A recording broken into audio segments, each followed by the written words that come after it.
Hello students, welcome back to our science class. Today we will start with a new lesson, lesson number 4, current, electricity and magnetism. So let us start with, can you recall which constituents are present in an atom? So proton, electron and neutrons are present in an atom. So what is meant by atom? Atom is a Greek word which means indivisible, means which cannot be divided further. So atom is the basic unit of elements. They contain nucleus and electron. Everything is made up of atoms. Atoms are building blocks of all material. So atoms are made up of three types of particles: protons, neutrons and electrons. An atom has a central nucleus with protons and neutrons in it. Protons are positively charged and neutrons have no charge. So the nucleus is positively charged. Protons and neutrons are collectively called nucleus. Electrons are negatively charged and are located around the nucleus.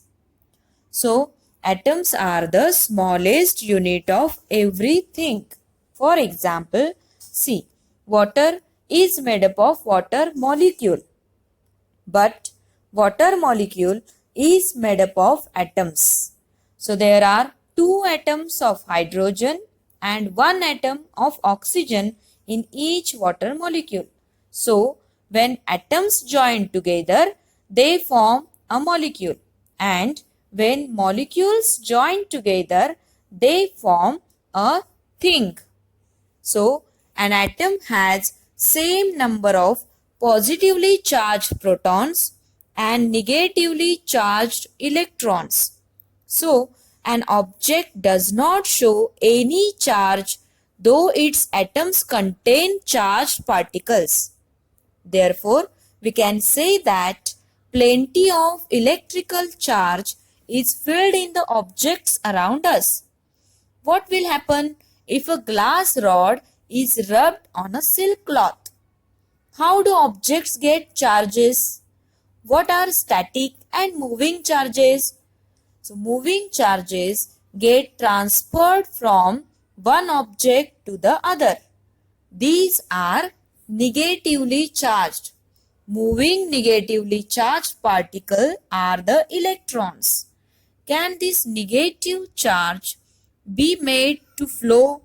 Can electricity be made to flow like water flowing from higher to lower level? You have learned that a force will have to be applied to put a stationary object into motion. We get current electricity when the electrons in an electrical conductor are made to flow.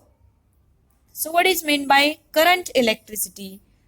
A large current flows when lightning takes place from a cloud to the ground, while sensation is felt by us due to a microscopically small current flowing to the brain. You are aware of the current flowing through wires, electric bulbs and equipments in the house.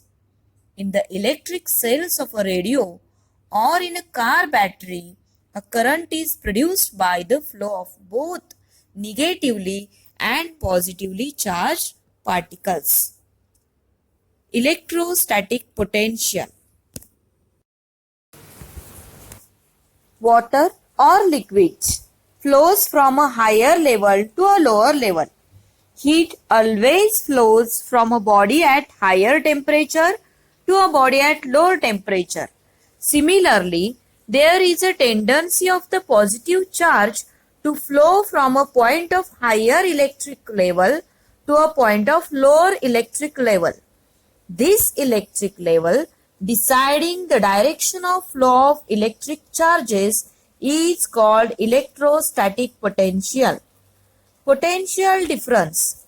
Similar to the height of a waterfall, the temperature difference of hot and cold bodies, the difference between the potential of the 2 points, that is potential difference, is interesting to us. Try this. Take connecting copper wires and connect the circuit as shown in figure. No current is seen to flow in the bulb.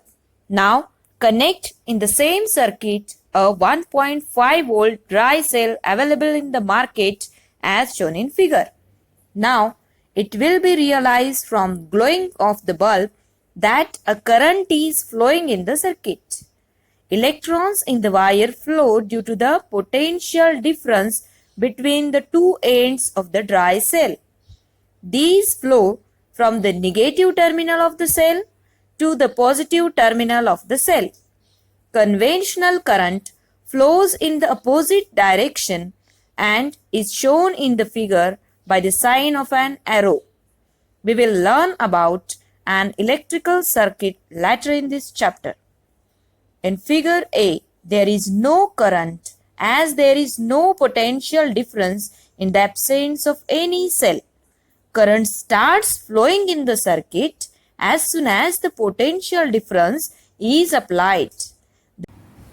The unit of potential difference in SI system is volt and represented by V. We will learn about it in the next standard. How can we measure water flow emerging from a pipe? We can find it from the amount of water in liters coming out in a specific time period. How then is the electric current measured? Electric current is measured by the amount of charges flowing in a wire for a specific time period. We have seen that electric current is produced due to the flow of charged particles. Electrical charge flowing through a wire in 1 second can be called unit current. The SI unit of electric current is coulomb per second or ampere.